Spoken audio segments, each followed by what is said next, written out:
Hello friends, welcome to Jagran IAS PCS। ये 29th में Indian express का एनालिसिस है। यहाँ पे जो भी न्यूज आर्टिकल्स यूपीएससी और स्टेट पीसीएस के लिए इंपॉर्टेंट होते हैं, हम उनको डिस्कस करते हैं। हम इन न्यूज आर्टिकल्स के शॉर्ट नोट्स भी प्रोवाइड करते हैं जो इनके समरी होते हैं, और ये हमारे टेलीग्राम चैनल पे अवेलेबल होंगे। चलिए शुरू करते हैं। सबसे पहले उन न्यूज आर्टिकल्स के हेडलाइंस को देख लेते हैं जो हम डिस्कस करेंगे या जो आपको जानने चाहिए। First news article editorial page का है। ये इंडिया के परमानेंट रिप्रेजेंटेटिव, जो कि यूएन में इंडिया की परमानेंट रिप्रेजेंटेटिव के रूप में रह चुके हैं, सैयद अकबरुद्दीन, ये नाम शायद आपने सुना होगा। सो ये यूएन में इंडिया के वॉइस रहे हैं और ये अक्सर न्यूज़ में आते रहते थे। इन्होंने ही इस आर्टिकल को लिखा है। इस न्यूज आर्टिकल में बताया गया कि कैसे जो वेस्ट एशिया है उसमें जो अलग अलग कंट्रीज़ है उसके साथ हमारे रिलेशंस है, और कैसे नेशनल इंटरेस्ट को आगे रखते हुए हम इन कंट्रीज़ के साथ अपने रिलेशन को आगे कंटिन्यू कर रहे हैं, और इंडिया कैसे बैलेंस के साथ चल रहा है। Next news article editorial page का है। ये फॉर्मर चीफ इलेक्शन कमिश्नर रह चुके हैं SY कुरैशी। इस आर्टिकल में उन्होंने बताया कि जो SIR से रिलेटेड जो सुप्रीम कोर्ट का जजमेंट अभी आया था, तो उसमें क्या पॉजिटिव है और क्या जो गैप है या फिर कहे जो शॉर्ट कमिंग्स है उस ऑर्डर में, उसको डिस्कस किया गया है इस न्यूज आर्टिकल में। Next news article again editorial page का है। ये क्वाड से रिलेटेड है।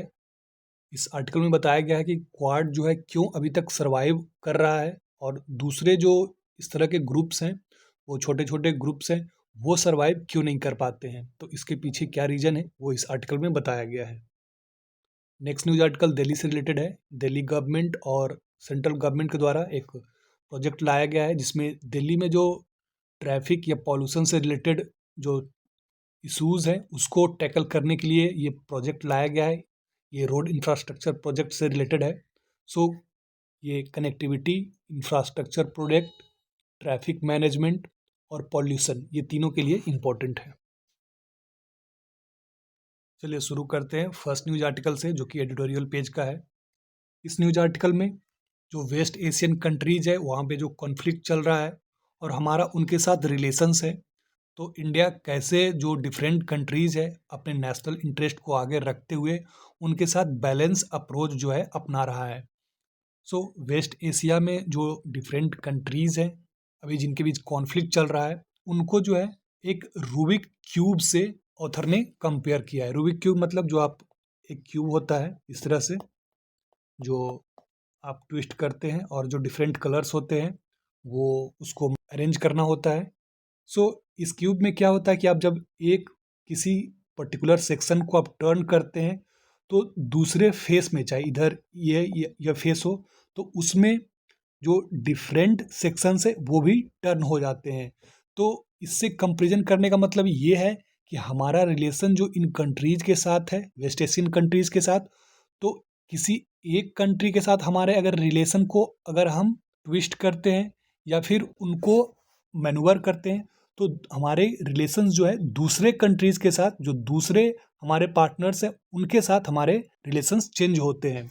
सो यहाँ पे जो एग्जांपल दिया गया है वो दिया गया है 3 कंट्रीज़ जो कि अभी इस ईरान वॉर से मेनली अफेक्टेड है, इजराइल और ईरान, ये तो मेन कंट्रीज़ है। उसके बाद जो 2 इम्पोर्टेंट कंट्रीज़ है हमारे लिए, UAE और सऊदी अरेबिया। इजराइल हमारे लिए इम्पोर्टेंट क्यों है? इजराइल से हम जो डिफरेंट डिफेंस टेक्नोलॉजी है, like drone, air defence systems, so इस तरह के जो टेक्नोलॉजी है इनमें इजराइल के साथ हमारा डीप कोऑपरेशन है। उसके बाद काउंटर टेररिज्म, बिकॉज इजराइल भी इस तरह के इशूज से फेस करता है, जैसा कि आप अक्टूबर जो इंसिडेंट हुआ था, तो उनके पास भी काउंटर टेररिज्म से निपटने के लिए स्ट्रेटजी है और एक्सपीरियंस है। तो हमारा जो टेररिज्म से एक्सपीरियंस रहा है, तो हम दोनों इसमें कोऑपरेट करते हैं, और इसी से जुड़ा है इंटेलिजेंस शेयरिंग, या फिर उसमें जो चीज़ें अपनाई जाती है। So defence technology, counter terrorism, इस मामले में इजराइल हमारे लिए एक इम्पॉर्टेंट है और हमारे रिलेशंस इजराइल से अच्छे हैं। उसके बाद जो दूसरी कंट्री है जो हमारे लिए इम्पॉर्टेंट है वो है UAE। नो डाउट UAE हमारे लिए एनर्जी सप्लाई एक बड़ा सोर्स है। उसके बाद जो हमारा डायस्पोरा है, हमारे जो लोग हैं यहाँ रहते हैं और एक large amount of remittance send करते हैं। उसके बाद जो पेट्रोलियम प्रोडक्ट है, चाहे गैस हो, उससे जो फर्टिलाइज़र बनता है, तो ये हमारे फूड सिक्योरिटी के लिए इम्पोर्टेंट है। और हम यूएई और सऊदी अरेबिया, ये 2 कंट्री है जिनसे ये चीज़ें जो है इम्पोर्ट करते हैं। सो इस मामले में ये कंट्रीज जो है इम्पोर्टेंट हो जाते हैं और यूएई जो है डायस्पोरा रेमिटेंस इस मामले में भी इम्पोर्टेंट है। इसके बाद ईरान जो एक ऐसा स्ट्रेटजिक लोकेशन पे है जो कि हमारे लिए इम्पोर्टेंट है। वो ऐसे कि हम ईरान हो करके अफ़गानिस्तान और सेंट्रल एशियन कंट्रीज़, यहाँ हमारा एक्सेस ईरान के ज़रिए होता है, इसीलिए हम चाबहार पोर्ट को डेवलप कर रहे थे और इतना इम्पोर्टेंस दे रहे थे। सो ये ऑल 4 कंट्रीज़ हमारे लिए इम्पोर्टेंट है। सो इसमें ऑथर का कहना है कि हमारे लिए चैलेंज ये है कि अगर कोई ये क्रिटिसाइज़ करता है कि इंडिया जो है हार्ड या स्ट्रॉन्ग पोजीशन नहीं लेता है, उसका वॉइस जो है स्ट्रॉन्ग नहीं है, तो ऑथर का कहना है कि हमारे इंटरेस्ट जो है डिफरेंट कंट्रीज़ के साथ जुड़े हुए हैं और इस इंटरेस्ट को देखते हुए हम ऐसा क्यों करें कि हम एक साइड को चूज कर लें और फिर कुएं में कूद जाएं। इससे बेहतर ये होगा कि हम डिफरेंट कंट्रीज, हम अपने नेशनल इंटरेस्ट को भी आगे रखें और वर्ल्ड के बेहतरी के लिए, वर्ल्ड पीस के लिए इंगेजमेंट बनाए रखें। सो इंडिया का जो अप्रोच रहा है इस पूरे सिचुएशन में, जो स्ट्रेटजिक ऑटोनॉमी, मतलब कि जो डिफरेंट कंट्रीज है उनके साथ रिलेशंस बनाते हुए हमारे जो नेशनल इंटरेस्ट है उसको आगे रखते हुए हम स्ट्रेटजिक ऑटोनॉमी, मतलब एक टाइट रोप पे चलते हैं। और आप जितना ज़्यादा टाइट रोप पे चलते हैं आपको उतना ज़्यादा एक्सपीरियंस होता है और उतना ज़्यादा बेनिफिट मिलता है। सो हम अवॉइड रिजिड अलाइनमेंट को अवॉइड करते हैं और हमारा अप्रोच जो है बैलेंस बनाकर रखने का है, ताकि वर्ल्ड एक पीसफुल को एग्जिस्टेंशियल हैबिटेट बन सके। सो इस न्यूज़ आर्टिकल में जो आपके लिए मेंस पॉइंट ऑफ व्यू से इम्पोर्टेंट हो जाता है वो रूबिक क्यूब्स, ये आप अगर मेंस में पॉइंट में ऐड करते हैं तो ये आपको काफ़ी डिविडेंड दे सकता है।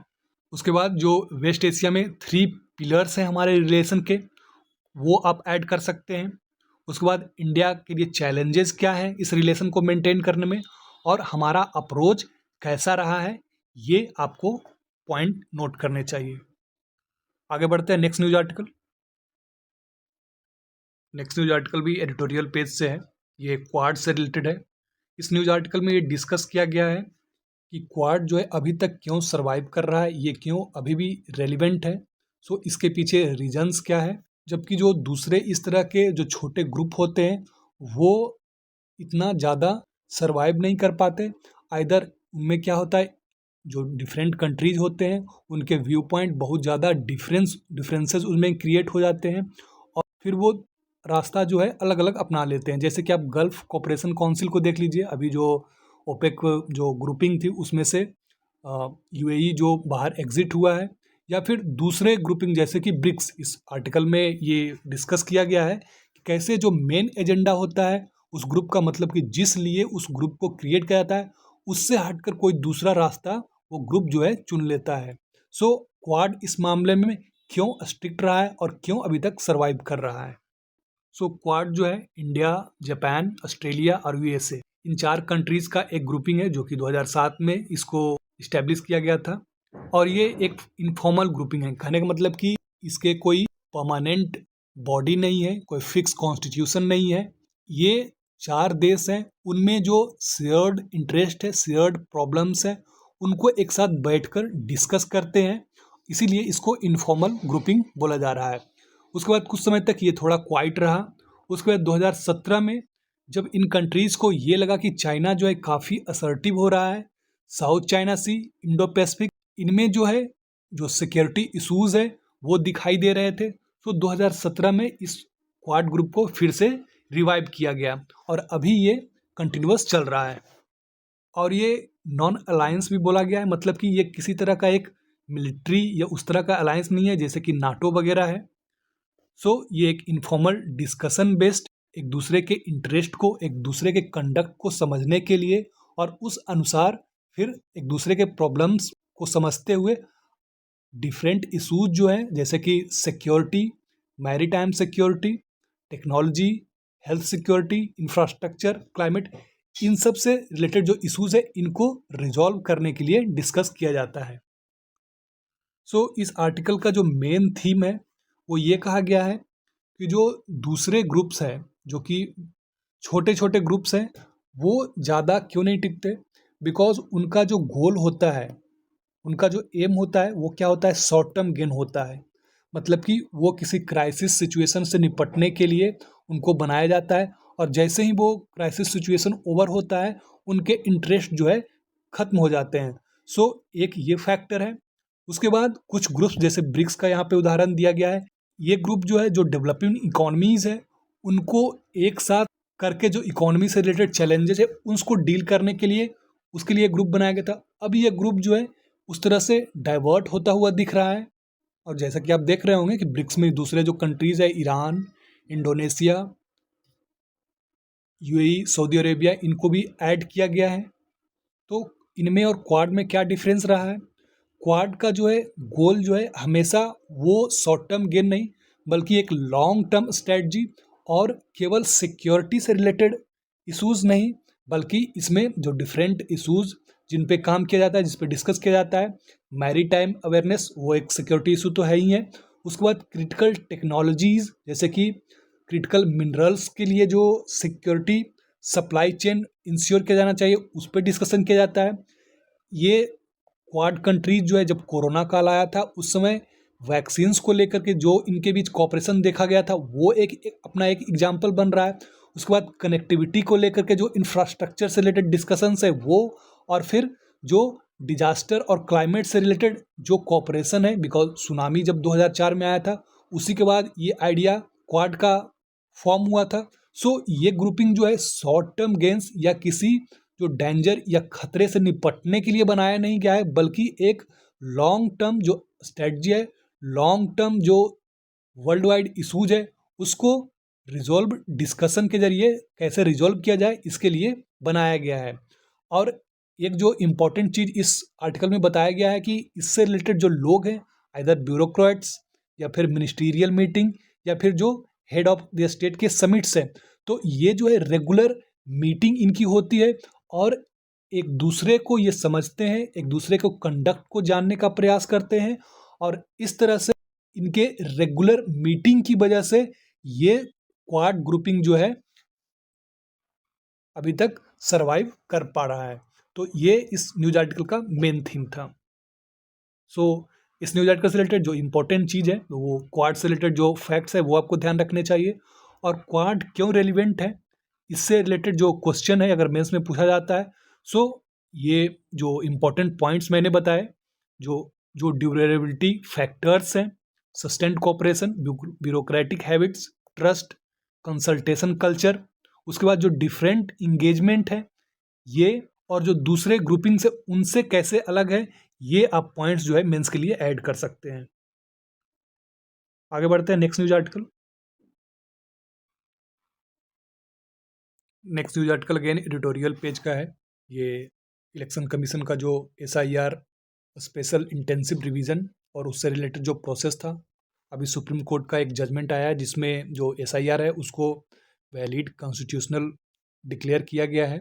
उसी से रिलेटेड ये आर्टिकल है। इस आर्टिकल में बताया गया है कि सुप्रीम कोर्ट का जो ऑर्डर था उसमें कौन सी चीज़ें जो है राइट थी, मतलब कि वो डिसीजन जो दिया गया वो क्यों करेक्ट था, बट जो ग्राउंड रियलिटी है, जो ग्राउंड पे सिचुएशन है, उसमें कई सारे गैप्स हैं, तो उसको इस न्यूज आर्टिकल में बताया गया है। ऑथर के द्वारा बताया गया है कि जो ये जजमेंट दिया गया था तो इसमें कॉन्स्टिट्यूशनलिटी जो SIR है उसकी कॉन्स्टिट्यूशनल वैलिडिटी को चेक किया गया सुप्रीम कोर्ट के द्वारा, और आर्टिकल 324 इसमें इलेक्शन कमीशन के पास ये पावर है free and fair election conduct करवाने के लिए। Election commission parliament, state legislature, president, vice president, इनके इलेक्शंस को कंडक्ट करता है, और ये आर्टिकल 324 के जरिए एक फ्री एंड फेयर इलेक्शन को इंश्योर करता है। सो इस बेसिस पे ये जो एसआईआर था उसको कॉन्स्टिट्यूशनली वैलिड बताया गया।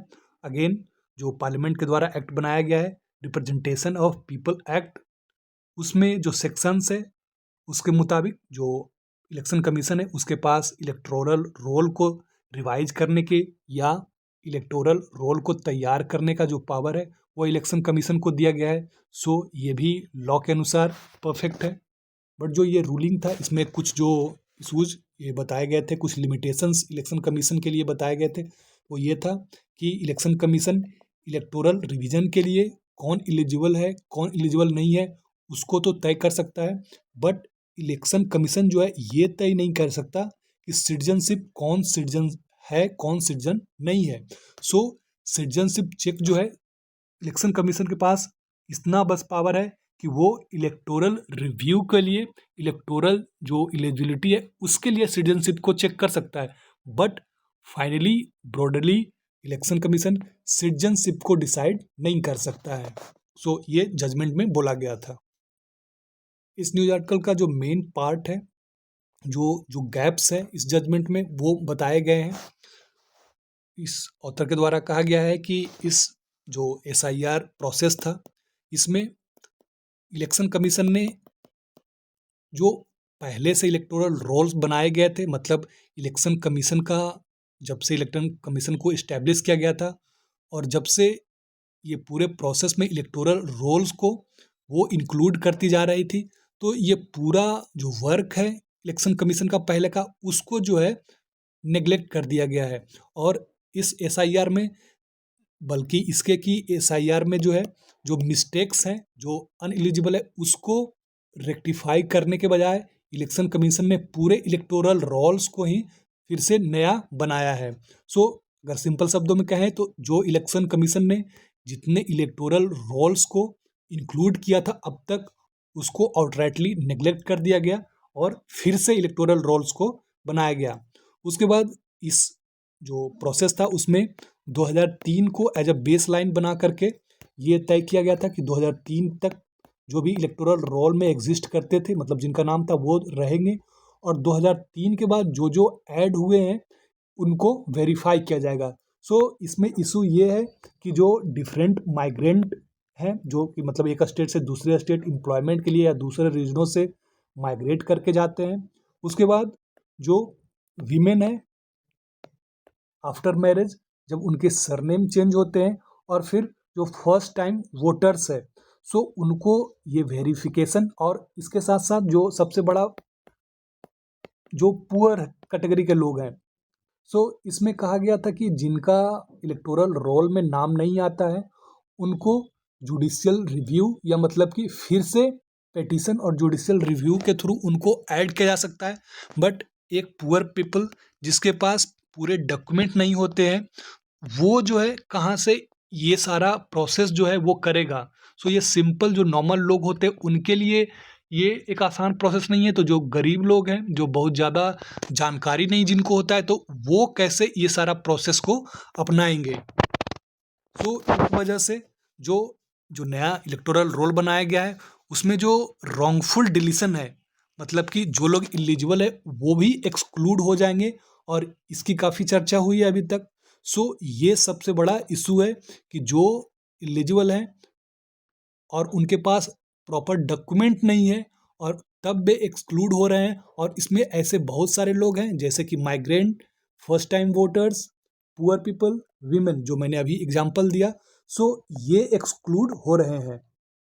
सो ये पूरा आर्टिकल जो है ये बताया गया कि कॉन्स्टिट्यूशनली ये वैलिड था एसआईआर, बट जो ग्राउंड रियलिटी है वो जो है कहीं ना कहीं वो अलग है और उसको प्रॉपर तरीके से देखने की ज़रूरत थी। तो इसमें जो आपके लिए इम्पोर्टेंट है आर्टिकल 324, ये प्रीलिम्स पॉइंट ऑफ व्यू से इम्पोर्टेंट है, representation of people act, election commissions के जो पावर है, और एसआईआर इसकी वैलिडिटी क्यों वैलिड है, और इसमें जो इशूज़ हैं वो आपको अब मेंस पॉइंट में नोट करने चाहिए। आगे बढ़ते हैं next news article. Next news article economy page से रिलेटेड है। पिछले साल एक एक्ट लाया गया था prohibition and regulation of online gaming act PROG act 2025। इसके तहत जो ऑनलाइन गेमिंग था, आप इससे पहले बहुत सारे गेमिंग जो प्लेटफॉर्म्स है उसके बारे में देखते और सुनते होंगे, बट अब जो है ये आईपीएल के दौरान ये गेमिंग प्लेटफॉर्म जो है आपको नहीं दिखे होंगे ऐड वगैरह में। सो इसका कारण क्या है, पिछले साल ये एक्ट लाया गया था जिसमें ऑनलाइन गेमिंग को स्ट्रिक्ट प्रोहिबिशन के जरिए इसके रूल्स को स्ट्रिक्ट बना दिया गया था, ताकि इससे रिलेटेड जो हार्मफुल इफेक्ट है, एडिक्शन, लॉस ऑफ मनी, डेब्ट, ये सब जो प्रॉब्लम्स आए दिन सोसाइटी में देखने को मिल रहे थे, उसके लिए इस एक्ट को लाया गया था। सो इस एक्ट में क्या है कि जो कुछ वैसे ऑनलाइन गेमिंग जिसमें कि गैम्बलिंग, रिस्क, इस तरह की चीज़ें हैं, उसको है बैन किया गया है। और कुछ जो ऑनलाइन गेमिंग जो कि सेफ माना जा सकता है, उनके लिए जो रूल्स हैं वो स्ट्रिक्ट कर दिए गए थे। इस एक्ट में कुछ जो प्रोविजंस थे उसको लेकर के जो इससे रिलेटेड पार्टियां हैं वो सुप्रीम कोर्ट गई, वो कोर्ट गई, और उसमें जो एक प्रोविज़न है कि ये जो ऑनलाइन गेमिंग प्लेटफॉर्म है उनकी जो रेवेन्यू है, सो उस पर जो टोटल रेवेन्यू है, मतलब कि अगर कोई पर्सन जो है 100 रुपीज़ इसमें लगाता है और प्लेटफॉर्म जो है 10 रुपीज़ अपने पास एज अ कमीशन रखता है, और 90 रुपीज़ जो ये प्लेटफॉर्म है उस पर जो प्राइज मनी के रूप में इसको कलेक्ट किया जाता है। सो इस तरह के जो अमाउंट होंगे उस पर लगभग 28% रेट्रोस्पेक्टिव जीएसटी लगेगा। इस जो नए एक्ट में इसमें प्रावधान किया गया था। 28% कहने का मतलब ये 100 है तो उसमें 28 रुपीज़ जो है ये टैक्स लगेगा, और ये रेट्रोस्पेक्टिव होगा। मतलब कहने का मतलब लॉ तो अभी बना है, बट ये पहले से लागू होगा। कहने का मतलब जो इस तरह के प्लेटफॉर्म्स हैं उनको पहले के ओल्ड टैक्स भी चुकाने होंगे। सो ये प्लेटफॉर्म जो है ये जो 28% जीएसटी लगाया गया था उसको लेकर कोर्ट गए थे, और जो ये रेवेन्यू है इनमें इनका कहना था कि जो 10 रुपीज़ ये कमीशन के रूप में रखते हैं सिर्फ उस पर टैक्स लगना चाहिए। अगर ये 100 रुपीज़ पर टैक्स लगाया जाएगा तो इसको पूरी तरीके से डिस्करेज किया जाएगा कि कोई इस ऑनलाइन गेमिंग में इंटर करे। अगेन जो रेट्रोस्पेक्टिव टैक्स है उससे उसके लिए भी कुछ इश्यूज थे और उसको लेकर भी कंसर्न था। सो अभी जो सुप्रीम कोर्ट का रूलिंग आया है, ये रेट्रोस्पेक्टिव टैक्स जो 28% था उसको वैलिड करा दिया गया है। तो इस न्यूज़ आर्टिकल में बताया गया है कि कैसे ये 28% जो रेट्रोस्पेक्टिव जीएसटी है ये ऑनलाइन गेमिंग को पूरी तरीके से ये डिस्करेज करता है, और ये फाइनल डेथ ब्लो है। हालांकि इस गेम से रिलेटेड जो एडिक्शंस या जो फाइनेंशियल लॉसेस, डेब्ट, इससे रिलेटेड जो सोसाइटी में इश्यूज पैदा हो रहे थे वो भी एक बड़ा इशू है, और जो इन प्लेटफॉर्म से रिलेटेड लोग हैं या एंटिटी है उनके लिए जो इकोनॉमी या उनके अर्निंग से रिलेटेड जो इश्यूज है वो भी एक इशू है। तो ये दोनों इश्यूज में क्या नुआंसेस हैं वो आपको ध्यान रखने चाहिए, ये आप मेंस पॉइंट में ऐड कर सकते हैं। अगेन ये जो इससे रिलेटेड जो रूल्स एंड रेगुलेशंस हैं वो आपको ध्यान में रखने चाहिए, ये प्रीलिम्स पॉइंट में व्यू से भी इम्पोर्टेंट हो जाते हैं। Next news article national page से रिलेटेड है और ये दिल्ली से रिलेटेड है। दिल्ली में जो ट्रैफिक, पॉल्यूशन और कंजेशन का जो प्रॉब्लम होता है इसको डील करने के लिए सेंट्रल गवर्नमेंट और दिल्ली गवर्नमेंट इन दोनों के द्वारा प्रोजेक्ट लाया गया है। 7 अलग अलग इंफ्रास्ट्रक्चर प्रोजेक्ट हैं जिसमें एक्सप्रेसवे, जो 6 लेन रोड है, टनल्स हैं, इन सब को डेवलप किया जाएगा। और जो दिल्ली और उसके आसपास के इलाके हैं जो कि दूसरे शहरों से, दूसरे स्टेट से जोड़ते हैं, जैसे कि देहरादून, गुड़गांव, नोएडा, फरीदाबाद, तो इनसे जो कनेक्टिविटी है उसको डेवलप किया जाएगा। सो इसमें जो इम्पोर्टेंट चीज़ है वो आपके लिए वो जो डिफरेंट रीजन्स हैं जिनसे दिल्ली को कनेक्ट किया जाएगा, गुड़गांव, दिल्ली देहरादून, नोएडा फरीदाबाद, अमृतसर कटरा एक्सप्रेसवे, तो ये सारे आपको कनेक्टिविटी वो ध्यान रखने हैं। और जो मेन चीज़ है, क्या पर्पस है इन इंफ्रास्ट्रक्चर के लिए, मतलब क्यों ये इंफ्रास्ट्रक्चर डेवलप किए जा रहे हैं, तो ट्रैफिक, पॉल्यूशन, कंजेशन, इससे रिलेटेड जो भी इश्यूज़ हैं, सो आप इसको एज अ मेंस पॉइंट के रूप में ऐड कर सकते हैं। ये था आज का इंडियन एक्सप्रेस का एनालिसिस। आई होप आपके लिए यूजफुल रहा होगा। All the best. Thank you for watching.